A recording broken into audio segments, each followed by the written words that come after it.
Ciri-ciri negara gagal adalah polisi dan tentaranya gagal. Apakah Indonesia adalah negara gagal juga?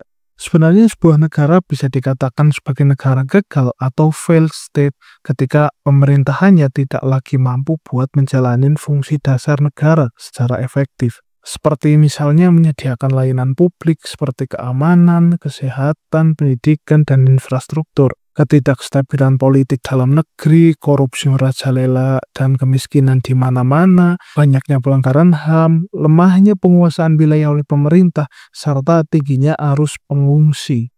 Terdengar agak sedikit cocok ya guys ya. Sebagai contoh, ada beberapa negara yang pernah dicap ataupun dikategorikan sebagai failed state atau negara gagal menurut beberapa laporan global. Seperti Somalia yang anarki dan dikuasai oleh milisi bersenjata, Afghanistan dengan konflik perang saudara dan dominasi Taliban, Yaman dengan konflik berkepanjangan dan krisis kemanusiaan, Sudan Selatan dengan perang saudara dan kelaparan ekstrim, dan Venezuela dengan hyperinflasi, korupsi, dan eksodus massal. Negara gagal juga seringkali dianggap menjadi ancaman bagi kawasan di sekitarnya karena dapat menjadi sumber terorisme, penyelundupan, dan perdagangan manusia. Tapi pertanyaannya, melihat negara kita saat ini, apakah mungkin Indonesia ini negara gagal? Dan gimana caranya supaya Indonesia nggak menjadi negara gagal?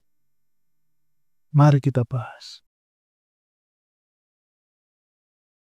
Jadi beberapa waktu yang lalu dalam sebuah acara, Pak Prabowo pernah menyampaikan bahwa biasanya ciri negara yang gagal adalah ketika tentara dan polisinya gagal menjalankan tugas gitu ya. Ini pernyataan yang cukup tegas dan mengundang makna yang mendalam menurut gua. Sebab dalam sebuah negara keberadaan aparat keamanan bukan sekedar simbol tapi juga pilar utama yang menjadi penjaga ketertiban dan kestabilan nasional. Jika pilar ini runtuh ya tentu saja struktur negara pun ya perlahan akan ikut ambruk dong.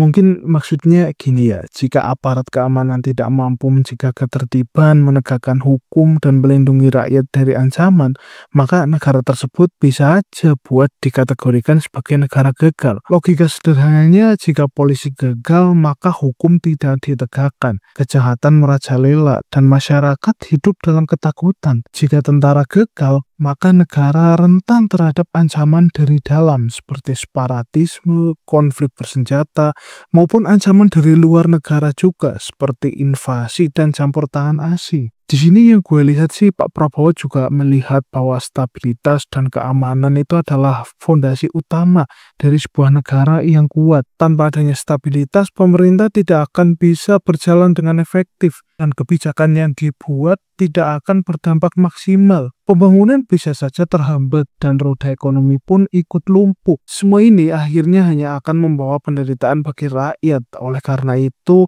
menurutnya keberhasilan sebuah negara sangat bergantung pada bagaimana aparat keamanan menjalankan tugas dengan profesional dan tegas. Pernyataan ini juga menjadi pengingat bahwa menjaga negara itu bukan hanya tugas pemerintah, tapi itu adalah sebuah tanggung jawab bersama. Rakyat membutuhkan polisi dan tentara yang kuat, tapi di sisi lain aparat keamanan juga membutuhkan dukungan dari rakyat agar bisa bekerja secara optimal. Sebab negara yang kuat bukan hanya soal militer yang tangguh atau hukum yang ketat, tapi juga soal kepercayaan dan kerjasama antara pemerintah, aparat, dan masyarakat itu sendiri.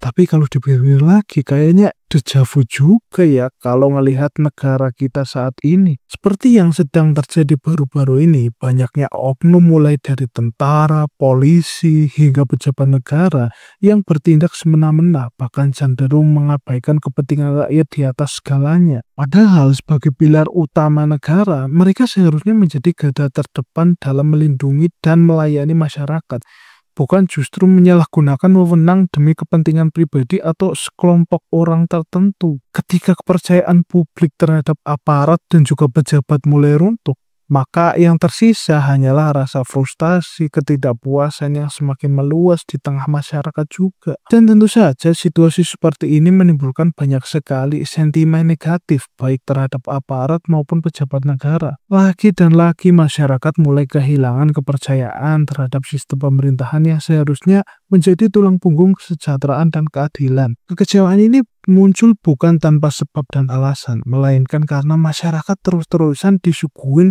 berbagai kasus penyalahgunaan kekuasaan yang seolah-olah tidak pernah ada ujungnya. Ketika mereka yang seharusnya menjadi contoh justru melakukan pelanggaran, bagaimana rakyat bisa berharap negara ini berjalan di atas prinsip keadilan? Ingat Pak Prabowo lah, kasihan woi. Apalagi kalau kita lihat ketidakadilan yang terjadi di mana-mana, di mana hukum seringkali tidak berlaku bagi semua orang. Mereka yang tidak punya apa-apa kerap kali menjadi korban dari ketegasan hukum yang justru tajam ke bawah. Sementara mereka yang memiliki kekuasaan dan uang justru malah dengan mudahnya bisa lolos dari jerat hukum.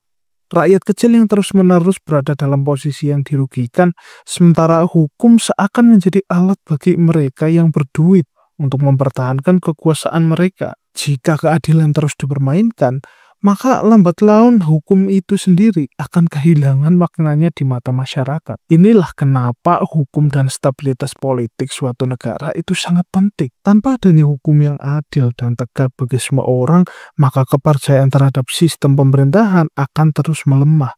Dan pada akhirnya stabilitas politik pun ya juga ikut tergoncang lah. Gue ingat kemarin gue baca berita bahwa ternyata sempat ada beberapa investor yang boncos dan akhirnya kabur gara-gara premanisme yang dilakukan oleh beberapa ormas. Ya tentu saja yang melakukan ini adalah oknum gitu ya. Ini bukan cuma merugikan negara tapi juga merugikan rakyat yang harusnya dapat subsidi dari keuntungan investor yang invest ke pemerintah mungkin ya.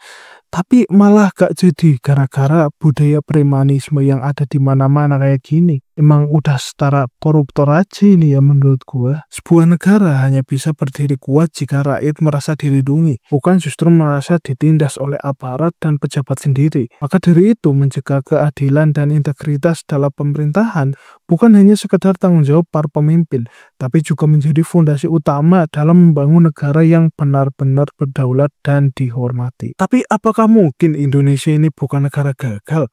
Dan kalaupun udah gagal, apakah masih bisa diperbaikin? Jawabannya Indonesia belum gagal dan masih bisa banget buat diperbaiki. Memang ada banyak sekali persoalan yang harus dibenahin, tapi bukan berarti negara ini sudah berada di titik tanpa harapan. Masih ada banyak banget orang baik di luar sana, baik dari kalangan pejabat, aparat, maupun masyarakat sipil, yang benar-benar ingin membawa perubahan. Sayangnya, keberadaan mereka seringkali ditutupin oleh kelakuan oknum-oknum yang tidak bertanggung jawab, sehingga yang lebih menonjol adalah kasus-kasus korupsi, penyalahgunaan wewenang, dan berbagai bentuk ketidakadilan lainnya. Karena lagi-lagi stabilitas politik adalah faktor yang sangat penting dalam menentukan apakah negara ini baik-baik saja atau justru menuju kehancuran. Bukan berarti menonjolkan kebaikan orang, terus menghilangkan berita tentang kasus-kasus yang why ya teman-teman. Tapi baik lagi, tanpa politik yang stabil, pemerintah akan sulit berjalan dengan efektif. Kebijakan yang dibuat akan lebih banyak menguntungkan pihak tertentu, dan pembangunan yang seharusnya menjadi prioritas malah terhambat oleh kepentingan segelintir elit. Stabilitas politik bukan hanya tentang siapa yang berkuasa, tapi juga bagaimana pemerintah mau menjalankan kebijakan yang adil, transparan, dan berpihak kepada kepentingan rakyat. Selain itu, ada faktor lain yang tak kalah penting, yaitu budaya masyarakat. Bagaimanapun, sebuah negara itu tidak hanya ditentukan hanya oleh pemimpinnya saja, tapi juga oleh rakyat itu sendiri. Jika mentalitas malas, apatis, pasrah terhadap ketidakadilan masih mendominasi, maka ya kayaknya masih sulit banget untuk membawa negara ini ke arah yang lebih baik. Bukan maksudnya gua nyuruh orang buat demo, itu enggak ya guys ya. Cuma kadang-kadang tuh ya yang namanya demo itu suka anarkis. Dan bukannya dapat solusi dari perdemoan itu, tapi malah terkadang mereka yang demo-demo itu merusak fasilitas umum. Kan sayang banget. Salah satu contoh kecil dari budaya malas masyarakat kita adalah kebiasaan menerima informasi tanpa berpikir kritis. Banyak orang yang begitu mudah buat terprovokasi oleh berita-berita hoax, tapi malas buat mencari tahu kebenaran dari informasi yang mereka terima. Akibatnya masyarakat terus dipermainkan oleh narasi yang menyesatkan, yang justru semakin memperkeruh situasi politik dan sosial negara ini. Selama masyarakat tidak mau berubah, perjalanan Indonesia untuk menjadi negara yang benar-benar berhasil masih bakal panjang deh kayaknya. Dan konsep Indonesia emas yang sering kita dengar dan didengung-dengungkan di mana-mana bukan hanya soal nama atau jargon politik, tapi harusnya diiringi dengan perubahan nyata, baik itu dari segi pemerintahan maupun mentalitas rakyatnya. Jika hanya sebatas mimpi tanpa usaha, maka yang ada hanyalah harapan kosong, dan bukannya Indonesia emas, malah Indonesia cemas. Namun jika kita mulai membangun kesadaran, memperbaiki sistem, dan menanamkan budaya berpikir kritis, bukan tidak mungkin Indonesia itu benar-benar bisa mencapai kejayaan yang selama ini kita impi-impikan. Ngomong apa sih gue? Oke, mungkin itu aja yang pengen gue sampaikan di video kali ini. Walaupun gak jelas, tapi jangan lupa like, comment, dan subscribe. Dan tentu saja gue masih menunggu head-head komen kalian di kolom komentar di bawah ini. Gue Afif Hardianto, sampai jumpa di video berikutnya.